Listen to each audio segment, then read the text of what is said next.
Hey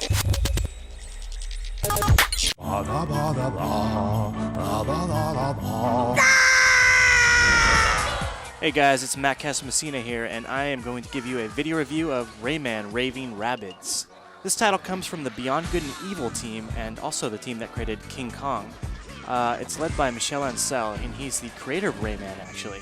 There's a big difference, though. This Rayman title is not a platformer, so if you're thinking that's going to be the case, you're going to be disappointed right off the bat. However, please, really don't let that deter you, because this is a fun game all the same. Rabbids is a compilation of mini-games, 70 of them to be exact. It's a pretty big number, and the difference between this game and, say, Mario Party is that the minis are pretty deep. They're actually well thought out, and they make really good use of the Wii remote. I think a lot of third parties out there aren't really getting the Wii yet, but Ubisoft with Rayman really is. This is a pick-up-and-play experience. You're going to be able to jump right into it, and you'll be able to have a lot of fun with your friends, your family, and people who aren't experienced with a lot of games will be able to enjoy this too. Bringing all these mini-games together is a wicked, sort of surreal storyline that delights in debauchery.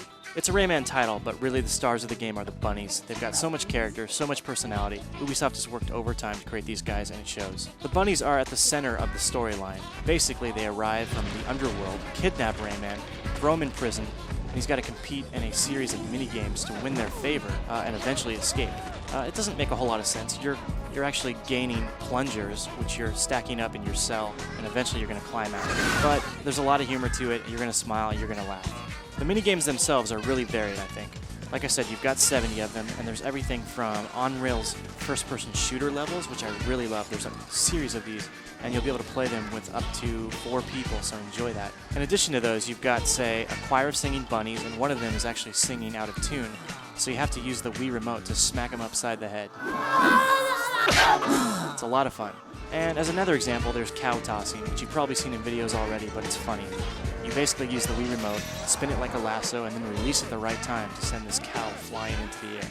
All the games have something in common in that they're hilarious. I'd say the majority of the games in the title actually are entertaining and fun. But there are some duds, like with any minigame compilation.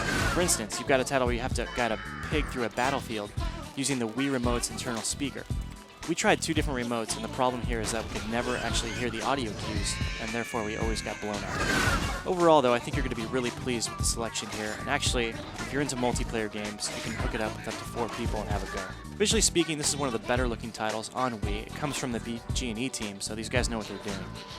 They've not really pushed the system technically, but they know how to use art to their advantage.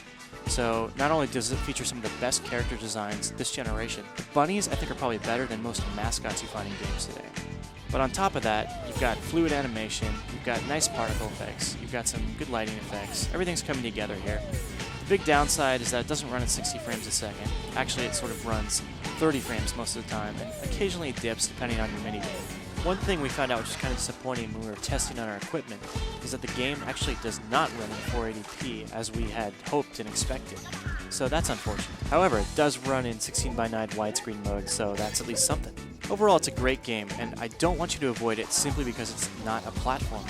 This is a great compilation of minigames, and you should look into it for exactly that reason.